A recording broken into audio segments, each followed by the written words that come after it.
अपने हाथों की लकीरें न बदलने पाई, अपने हाथों की लकीरें न बदलने पाई, खुश नसीबों से बहुत हाथ मिलाया हमने। नमस्कार दोस्तों, स्वागत है आपका शास्त्रीय ज्योतिष के चैनल में, जिसका कि नाम है ज्योतिष रहस्य। दोस्तों, क्या आपके घर में पैसा नहीं टिक पाता है? आपके कुंडली में पैसा टिकने के योग हैं अथवा नहीं है? इस विषय में एक बहुत ही प्यारा सा सूत्र अष्टक वर्ग के विषय में प्राचीन ग्रंथों में मिलता है।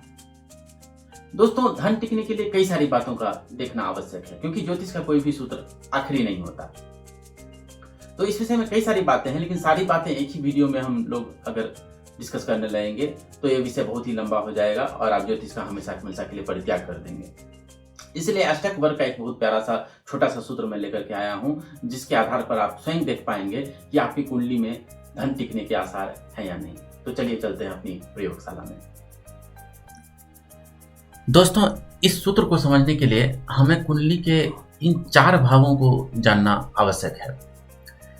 ये भाव है 10वां भाव, जो कि कर्म भाव कहलाया जाता है, 11वां भाव जिसे कि लाभ भाव कहते हैं, 12वां भाव जिसे कि व्यय भाव कहते हैं, और पहला जिसे कि लग्न भी कहते हैं। इनमें राशियां कोई भी हो सकती है। जैसे ये 10वां भाव है, इसमें राशि 1 से लेकर 12 तक कोई भी हो सकती है, लेकिन 10वां भाव तो यही रहेगा, 11वां, 12वां और पहला भाव तो यही रहेगा। तो इस बात को हम समझने एक उदाहरण कुंडली ले लेते हैं, ताकि सूत्र को समझने में हमें आसानी हो। तो आज मैं आपके लिए लेकर के आया हूँ मुकेश अंबानी जी की कुंडली। और चूंकि आप तो जानते हैं ये कितने धनवान हैं, तो आप ये भी समझ पाएंगे और ये भी जांच पाएंगे कि जो सूत्र मैं लेकर के आया हूँ वो सटीक है कि नहीं, वो सही है या नहीं। तो इसमें आप देखेंगे कि ये 10वां भाव जो है, इसमें सिंह राशि है, यहाँ पे 6 लिखा हुआ है। 11वें भाव में कन्या राशि है, 12वें में तुला राशि है और लग्न में जो है वृश्चिक राशि है। तो राशि यहाँ कोई भी हो, 10वां भाव तो यही है, 11वां, 12वां और ये भाव तो यही है। अब आप जानते हैं कि अष्टक वर्ग में क्या होता है कि हर भाव, हर राशि को जो है, हर ग्रह जो है, इसको अंक देते हैं या बिंदु देते हैं, और उन सब बिंदु के योग को सर्वाष्टक वर्ग में देखा जा सकता है। तो हम देख सकते हैं कि इस भाव को सारे ग्रहों ने कितने अंक दिए हैं, इस भाव को कितने अंक दिए हैं, इस भाव को कितने अंक दिए हैं और इस भाव को कितने बिंदु दिए गए हैं। तो इसके आधार पर जो सूत्र मैं आपके लिए लाया हूँ, आप समझ पाएंगे कि आपकी कुंडली में धन बचेगा अथवा नहीं। तो यहाँ पे उस सूत्र को मैं आपको दिखाऊं, इससे पहले मैं आपको वो प्रमाण भी उपस्थित कर दूं आपके सामने कि किस ग्रंथ के आधार पर ये सूत्र मैं आपके सामने लेकर के आया हूँ। क्योंकि दुर्भाग्यवश इंटरनेट पे और यूट्यूब पे जितने भी सूत्र उपलब्ध हैं या जितने भी वीडियो आदि उपलब्ध हैं ज्योतिष के, उसमें किन्हीं ने भी शास्त्र प्रमाण देने का कोई कष्ट नहीं किया है। तो अधिकांश सूत्र जो हैं अफवाहों के आधार पर चल रही हैं। बस इसने उसको कहा, उसने उसको कहा, और किसी को भी पता नहीं कि इसका कोई शास्त्रीय आधार है भी कि नहीं, या ये सिर्फ अफवाह है। तो ऐसा नहीं हो आपके साथ, आपकी विश्वसनीयता बनी रहे, इसलिए मैं आपको उस ग्रंथ का प्रमाण भी दिखा देता हूं। ऐ दोस्त झूठ आम था जमाने में इस कदर, ऐ दोस्त झूठ आम था जमाने में इस कदर, तूने भी सच कहा तो फंसाना लगा मुझे। तो ये आपके साथ नहीं हो, इसलिए मैं वो ग्रंथ भी दिखा देता हूं आपको जहां से सूत्र लिया गया है। तो आज मैं आपके लिए लेकर के आया हूं फलदीपिका। ये 1300 लगभग 1300 या 13वीं या 14वीं शताब्दी में मंत्रेश्वर जी ने इस ग्रंथ को लिखा था। और ये ग्रंथ अगर आप चाहें तो इसका डाउनलोड लिंक मैंने डिस्क्रिप्शन में दे दिया है। इसकी टीका की है पंडित गोपेश कुमार ओझा, जो स्वयं ही बहुत बड़े दैवज्ञ थे और उन्होंने स्वयं कई सारे ग्रंथ लिखे हैं ज्योतिष पे। तो इस फल दीपिका के 24वें अध्याय में अष्टक वर्ग का फल कहा गया है।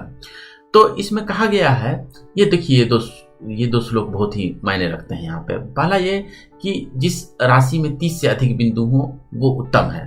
तो ये भी चीज हम लोग देख लेते हैं। मैं ये मुकेश अंबानी जी का अष्टक वर्ग आपको दिखा देता हूँ। तो यहाँ पे आप देख सकते हैं कि हर राशि में ग्रहों ने इनको बहुत सारे अंक दिए हैं और सबका जो कुल योग है वो आप इस सर्वाष्टक वर्ग में देख सकते हैं। तो ये सूत्र क्या कह रहा है? ये सूत्र कह रहा है कि अगर 30 से अधिक अंक कहीं हो तो अच्छी बात है, 25 से लेके 30 अंक हो तो मध्यम फल देता है, और उससे कम अंक हो तो उतना अच्छा फल नहीं देता है।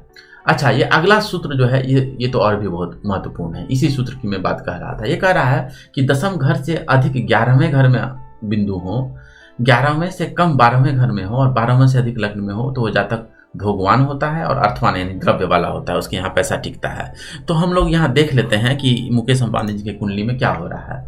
इनके दसम भाव में जितनी बिंदु है यानी 30 अंक है यहाँ पे, ठीक है, उससे अधिक यानी लाभ भाव में उससे अधिक है, यानी कर्म जितना करेंगे उससे अधिक यहाँ इनके पास पैसा आएगा, ठीक है। और लाभ भाव में जितना अंक है 33, उससे कम अंक होना चाहिए व्यय भाव में, यानी जितना आमदनी हो रहा है उससे कम खर्चा होना चाहिए।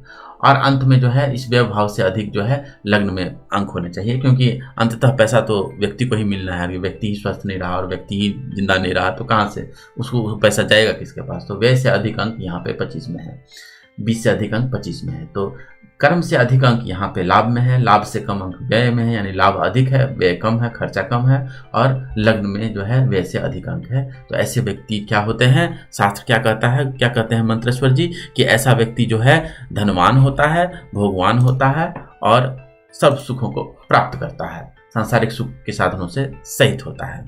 तो दोस्तों आपने देखा कि कैसे शास्त्रीय आधार पर ज्योतिष किया जा सकता है और कितनी सटीक व्याख्या की जा सकती है। तो दोस्तों आप भी अपने कुंडली का सर्वाष्टक वर्ग देख करके फिर हमें यहाँ कमेंट में बताएं कि आपकी कुंडली में धन के बचने के आसार हैं कि नहीं हैं, और अगर नहीं है तो उसके उपाय की भी चर्चा भविष्य में की जा सकती है। ज्योतिष का कोई भी सूत्र अंतिम नहीं होता, इसके अलावा भी कई सारी बातें देखी जाती हैं। तो अगर इस एक सूत्र के हिसाब से अगर आपकी कुंडली में धन बचने के आसार नहीं हो तो आप उससे निराश न हो। ज्योतिष रहस्य पर ऐसे ही शास्त्रीय विषयों को शास्त्रीय प्रमाणों के साथ जानने के लिए बने रहें। आपका बहुत बहुत धन्यवाद।